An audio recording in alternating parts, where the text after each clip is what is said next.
Next up, we are hearing from Benji Katz. He is a senior at the Athenian School from Northern California. And when he is not studying for school, he loves to read, spend time with friends, and play classical jazz piano. He is incredibly invested in diving deep into topics related to Jewish philosophy, Western philosophy, psychology, and many other categories within social sciences. He has a profound interest in Jewish history and has been involved in learning about and educating those around him on the Holocaust. He is currently involved in translating a book from Russian into English that documents the stories of Holocaust survivors from the former Soviet Union. He also has a very deep and personal connection with music, and as a winner of an international piano competition, he was awarded an opportunity to perform Chopin's Nocturne at Carnegie Hall in New York. So welcome, Benjamin Katz.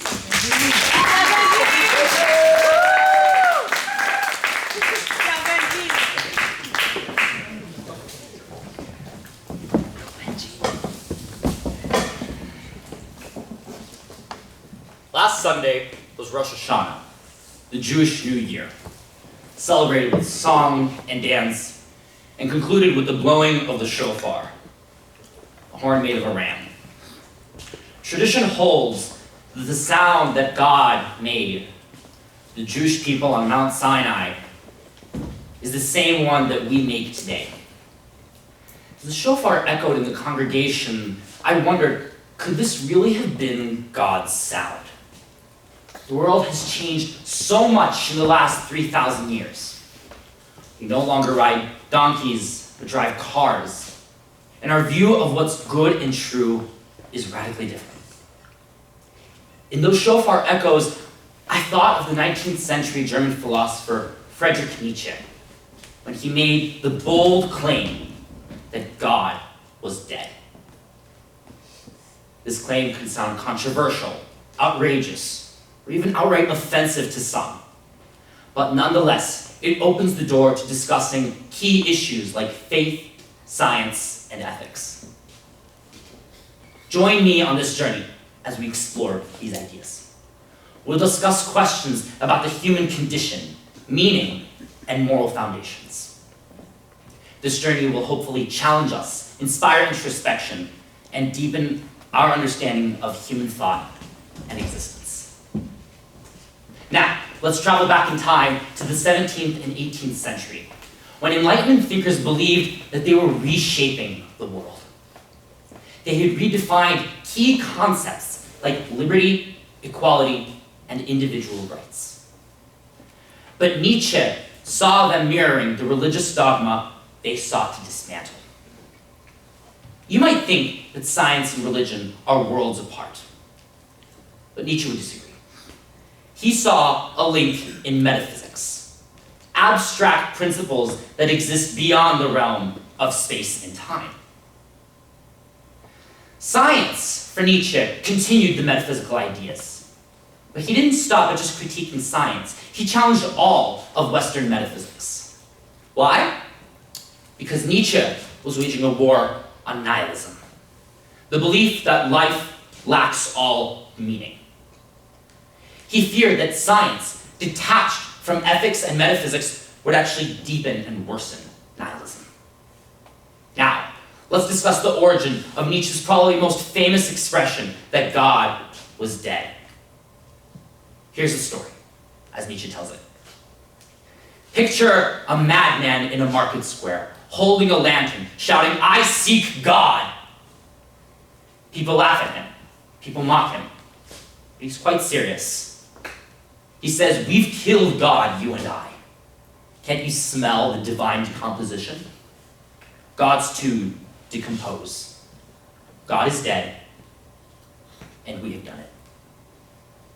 This proclamation symbolizes the decline of religious and metaphysical beliefs. It's not just about religion.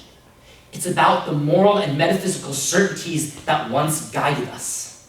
These certainties crumble with modernity in science. While it may have freed us from the old dogmas of the past, it may have also thrown us into a world of nihilism, a world where life could seem meaningless. So where does science fit in?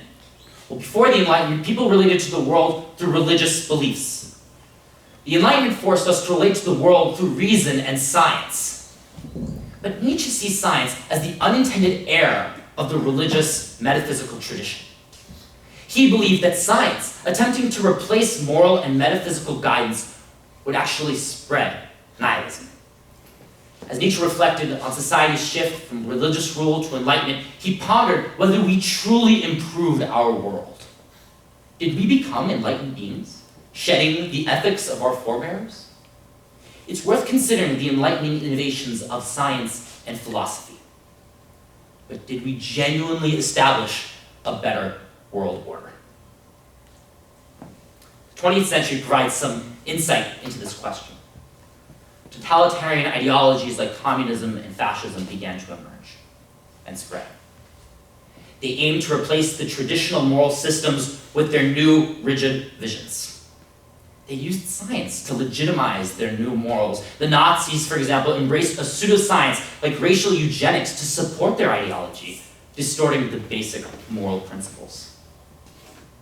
And worst of all, these totalitarian regimes turned science into a tool used to advance their ideology.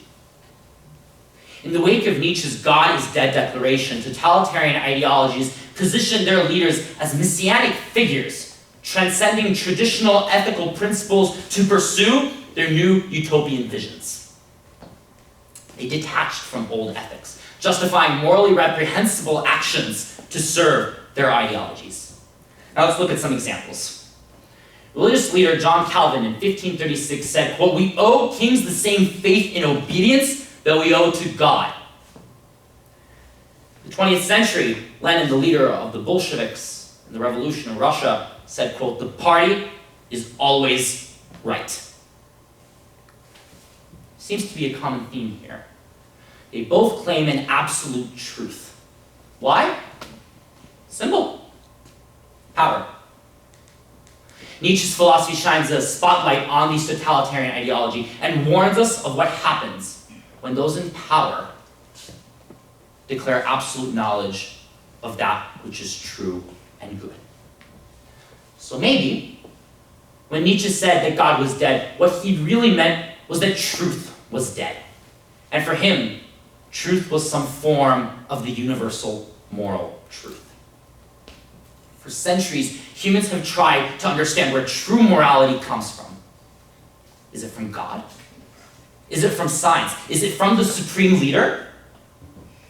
I really like the approach that psychologist Jonathan Haidt uses to answer this question. He wrote a wonderful book called The Righteous Mind, Why Good People Are Divided by Politics and Religion. It's a phenomenal book. I recommend it to anyone. In the book, he hypothesizes that the search for foundational morality is deeply ingrained in our collective psyche. And he came up with the moral foundations theory, in which he identifies fundamental moral dimensions upon which all societies and institutions base themselves on. Haidt's moral foundations are defined through the pairing of polar opposites, where one side is to be protected and viewed as good, and the other is to be viewed negatively. Here they are. First, care versus harm. This is like your empathy ingredient, which makes you care about others and want to protect them from harm. Second, fairness is cheating. Fairness and cheating. It's all about having a strong sense of what's fair and just, like the referee in a soccer game, making sure that everyone plays by the rules and that nobody cheats. Third, loyalty versus betrayal. This is like the ingredient of loyalty to your group, whether it's your family, friends, or community. You will do anything to stay loyal and avoid betrayal. Fourth, authority versus submersion. Just like following the rules and respecting authority figures, this foundation shapes your respect for authority and order and despises subversion. Fifth, sanctity versus degradation. Some things just feel sacred to you, feel holy, while others feel degrading or impure. These foundations guide your sense of what's sacred and what should be protected. Finally, liberty versus oppression. This is your deep desire for freedom and a fair shake in life, like standing up against oppression and fighting for your rights and the rights of others. Now here's the twist. We all have these 6 ingredients, but according to Professor Haidt, we mix them in our own unique ways. Some of us might sprinkle a lot of fairness into our moral recipe, while others might go really heavy on loyalty to their group. For someone committed to law and order, for example, foundations including authority versus subversion, fairness versus cheating would seem most important. For the environmental activist, liberty versus oppression and sanctity versus degradation would be considered above all else. These individual hierarchies of the foundations is why we often see people disagreeing so passionately about important moral issues. Religions and ideologies, much like politics, have established that certain foundational moral principles, including sanctity and authority, are above all else. Politics, too, employs moral foundations to establish fundamental values. However, an over-reliance on a rigid set of certain moral foundations can often distort our sense of reality and truth. In the 2020 election controversy, moral foundations like loyalty versus betrayal, authority versus subversion, liberty versus oppression were emphasized and utilized to sway supporters and spread a dangerous lie that the presidential election had been stolen from them. Voters held the belief so deep in their hearts that facts no longer mattered, and any opposing position was considered not just wrong, but genuinely immoral. No one could convince them of any other truth or change their belief. Because if certain moral is considered foundational, then any expression of such foundational morals are always right and always justified. We know the continuation of this story, and it typically ends tragically. 130 years ago, Nietzsche said that God had died. So, where do we stand today? In a world of heightened polarization and increased moral outrage, we must reflect on the madman's message. Is God dead, and did we kill him? We better hope not. And it's not just about losing religious ethics. It's about being able to recognize the good, splitting away from nihilism on one side of the spectrum and radical fundamentalism on the other. Our world is built on sacred values, and we always try to build institutions in society around those values. Values can be expressed through a love of a certain politic, an ideology, or even a god. But as we have learned, these ideas are largely built around the same key point, the same message. They all seek a higher purpose that exists outside of our realm in space and time, and always represents something greater than ourselves. As we conclude, let's ponder a challenge. Can we build societies that harness moral foundations, but not use them to justify any action? Can we still connect ourselves to higher goods whilst reducing violence, falsehoods, and distrust? Are we still deserving of a world full of shared meaning and purpose? I think the answer might be found in the power of listening. Listening and understanding the viewpoints of others. I didn't say accept.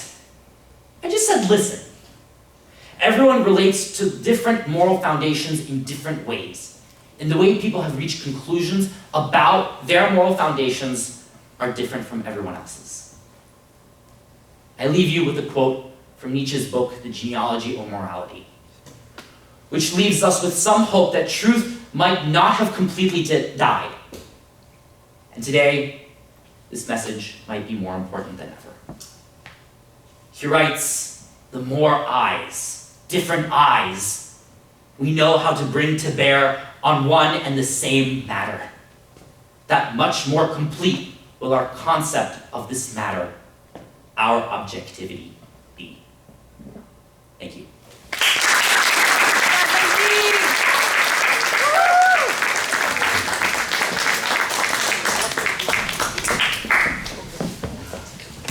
That was a great speech, Benji. I've always wondered what Nietzsche meant when he said God is dead. I think I'll have to reconsider what I believe through the lens of moral foundations.